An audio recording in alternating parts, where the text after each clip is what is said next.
Chapter 53. In Mendocino, Warble stops an 8-year-old boy who is going to the store for his mother and sells him his crime-fighting costume, which could now, Warble reasons, get him killed by the beer mafia, for all the money the boy has on him. Warble also makes the boy sign an IOU for $500, which the lad, according to the document, must pay as soon as he is able to do so, leaving an in care of address, Warble's parents in Muckluck, Alaska, to which the boy is to send the money. By twilight, the McGorkles are entering Eureka, where Warble plans on getting a motel for the night before going on the great log hunt the next day. Doing his best to deflect Mary's objections, such as, "Where will I put the washing machine?" Warble opines that living in a log is a Dallas of a lot better than involuntarily searching for the Submariner or the site of the fabled Atlantis while wearing cement-dipped wingtips. Warble notices something, though, that causes him to alter his plans on staying in Eureka. A giant, menacing statue of a lumberjack, accompanied by a hideous creature that bears more than a passing resemblance to Barney the dinosaur, towering above him on the right side of the road. Warble is certain that the macabre statue has been placed in this very spot as a warning to him. After all, if such a statue had always been there, it would certainly be world famous, and doubtless one of the 7 wonders of the modern world, and Warble would know all about it. Interpreting the warning, Warble explains it to Mary. "Don't look now, but that Paul Bunyan look-alike is a word to the wise. The underlying message is, keep on driving, Warble, or tonight you will be chopped in half while slumbering in your bed. You will be sawn asunder like a fresh-cut log in a lumber mill." Needless to say, Warble keeps driving.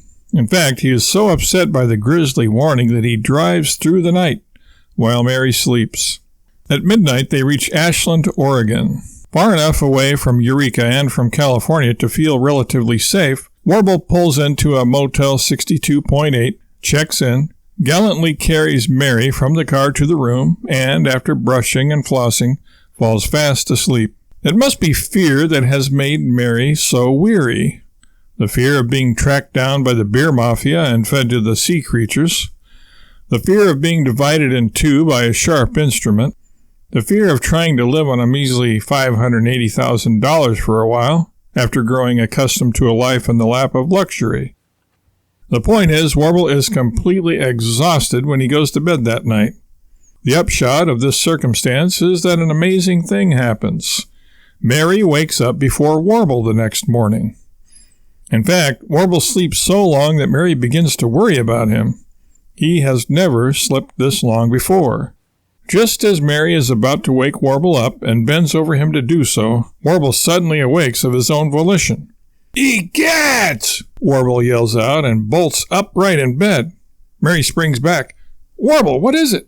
Warble rubs his eyes, opens and closes them several times in rapid succession, and then rubs them again. "Oh, it's only you. I thought you were the maid coming in to ravish me." "Warble, don't you recognize your own wife?" Mary asks, her feelings hurt. "Now I do.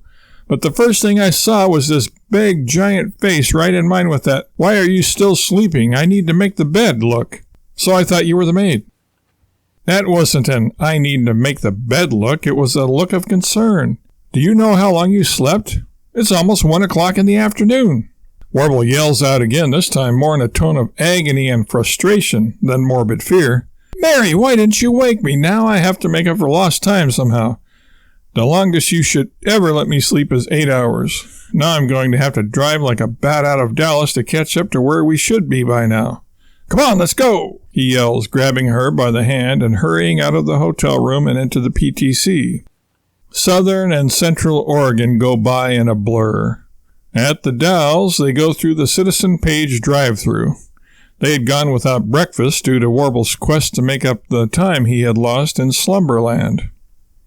At Kennewick, Washington, they make their last fuel stop before arriving at their next destination.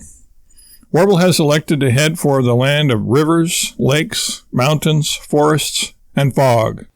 The narrow strip of real estate that serves as a buffer between the cattle ranchers of Montana and the computer nerds of Washington State. The Idaho Panhandle.